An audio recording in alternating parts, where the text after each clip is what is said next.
Good day and welcome back to another DBZ Dokkan battle video. So in this video I'm going to go through the EZA area for Kakunsa, Rosie and Rubrianne. So these three are free to play units. They're pretty good options. They're helpful for quite a few teams. Universal Survival Saga, Signature Pose and the Peppy Girls obviously. You're going to want to take a look at this character list here and see which units are available to make a team. Fortunately, quite a few of them are free to play. The Rubrianne, the Rosie, the Kakunsa, the Strength Caulifla, the Intellect Kale, and the other ones you can get with the wish strips, like the Peppy Gal's 120% lead Rubrianne, and Vidal's quite a common card. If we take a look at some of these cards, Kakunsa gets upgraded so that she gains attack and defense to every ally, and she also gains defense every turn while she's on rotation with Rosie. Her super attack increases so that she can gain attack every turn. Similarly, Rosie does the same thing, providing attack and defense to allies that are in the signature support pose category. And then Rubrianne gets an upgrade to being 22% extra attack and defense per Peppy Girl's lead, extra recovery, and she gains an additional chance of evasion, critical, and such while she is on rotation with Rosie or Kakunsa. So all three cards are used to be in a team together. Generally, I would say you want to have Kakunsa and Rosie as one set duo, and then you want to run the Rubrianne as a float due to her gaining the ability regardless of Kakunsa or Rosie. You could also just kind of do a similar strategy whereby you link either of them with the Int Rubrianne and the other with the Strength Rubrianne. That's also a pretty decent strategy to follow. Like with any EZA area, if you go left in the very first round, you're going to get bronze medals, and if you go right, you will get silver.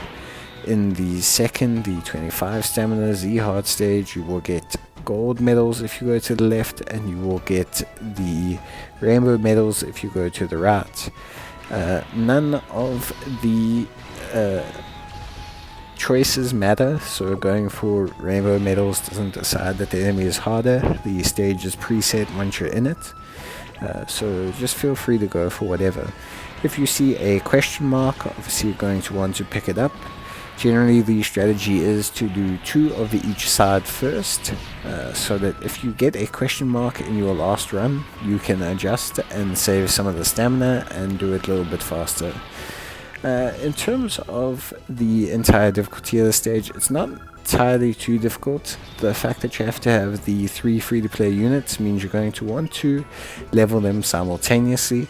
If you don't have the Rubrianne as your lead, and you're using the Strength Rubrianne as your lead, make sure that you focus on raising and awakening Rubrianne first, because by awakening her first, you're going to obviously build up that leader skill all the way up to the 99% it is from the 77, and that's really going to help you just, you know, do more damage and more defense overall across the entire team. So in terms of this EZA area, I think it's pretty good. I like that they're giving options and they've provided a boost to the Peppy Girls team. It's really going to help. I know in terms of the extreme SPR, you're really going to need these units. They're going to be doing a great job. And if we take a look at the units, obviously Kakunsa and Rosie are designed to be in the same rotation. They gain additional attack and defense per turn depending on being on rotation with each other, and due to the fact that their super attacks stack the opposite, so for example Kakunsa, she gains defense per turn while on rotation with Rosie, but then also will gain attack through her super attack. Similarly, Rosie will gain attack while on rotation with Kakunsa, but will gain defense from her super. This makes it so that they can, you know, together perform quite a good job. In terms of build, I would definitely go additionals for Kakunsa. She's got a high chance to stun, so I just like being able to activate that as much as possible. And Rosie, I would go crit, even though she stacks defense. I feel like the crit will help a bit more as she will gain attack a bit faster. And then in terms of the Rubrianne, I would just go crit overall. It lowers defense on her super attack, but I feel like it's a bit better to go for crit in this situation, maximize on the damage. When she's linked with Rubrianne, she can do some pretty decent damage. We're talking like 1.7, 1.8 mil without leveled links on 120% lead, so that's pretty good to get crits, plus the extra crit chance will make it so that she's really dishing out quite a fair chunk of damage. We'll take a look at the missions just shortly, so we can see what we're dealing with. But for the EZA area, they're all pretty straightforward. Most of them are doing the stage and event 10 times. There's no real award for awakening the units or anything like that. And the missions are pretty straightforward. They just basically do each stage 10 times, and you will get a varying amount of rewards in between. Ranging from some stones to some zeni. This is obviously also clearly nice because it gives us some stones, which is at a premium right now, with no one really knowing what's going on next for DBZ Dokkan Global. So you're going to want to try and get as many stones as possible. Keep that multi on you, because if you don't keep that multi, I promise you're going to regret it.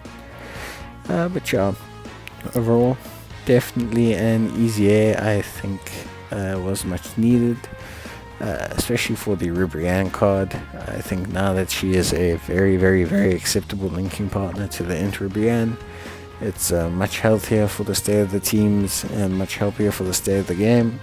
But we'll see how it goes. I know they were initially supposed to be kind of these gift cards, but the fact that they've gotten EZAs spawns a nice hope for the future. But yeah, let's push on, and then what I'll do is I'll just essentially skip a little bit ahead. I think you had a decent gauge of the difficulty of the event, just based on the footage that I've provided here. So don't take too much strain or concern.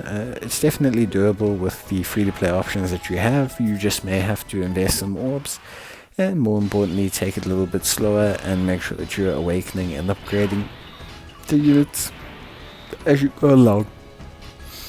The units can have their attack lowered even in the Z hard difficulty, so it's not like a easy battle where they can't be attack lowered or anything basically after round 20. These units can still have their attack lowered and that, so there's a way for you to kind of semi-control the fights, even though they may not be sealable, stunnable, etc. So yeah, that was definitely a couple runs through there, so I hope you got some good footage and got a good idea.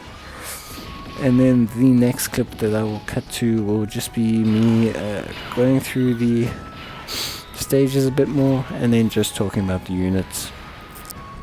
So yeah, we'll just finish up here with one of the last couple stages. As you can see, some of the links have been going up and all of that. But yeah, overall, pretty straightforward event, nothing too crazy. It's going to use up most of your stamina for the next couple days, but I don't really see that as a problem personally, as I'd rather have some stuff to do to get 3 very nice EZA free-to-play units than to end up just doing nothing and sitting at home in the home screen, just kind of wondering and hoping there's something new or imaginative would come out.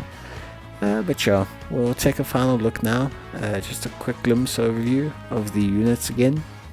Although I've been through them, spoken about them, but we'll take a look at what they EZA into, just so we can get one final grasp of what's going on, and also obviously so I can have them on screen so that we can at least reference back to this video and take a look at the unit's information if you're quite not understanding.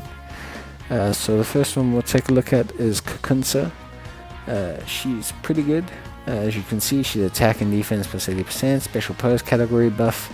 She gains 22% defense at the start of turn whenever there's a Rosie or Rubrianne on the team, and she gains a high chance to stun. She also raises attack off her super. Then obviously Rosie is technically the opposite. She gains attack every turn, but also will gain defense off her super, which is super nice and helpful, which makes her a slightly different build to Kakunsa. And then obviously she gets the stacking defense. And then finally we have Rubrianne, who gains attack and defense 20% per Pepe Girls category ally. She gains a 22% buff to evasion, critical, etc., and she gains 22,222 HP per seed. What is it? Per orb, rainbow orb. Yes, per rainbow orb. Which obviously is quite a helpful healing mechanic, but it means you might need a rainbow orb generator for the team she's on. For the most part, they share categories, and yeah, so hopefully this helps. Cheers, and see you in the next video. Bye.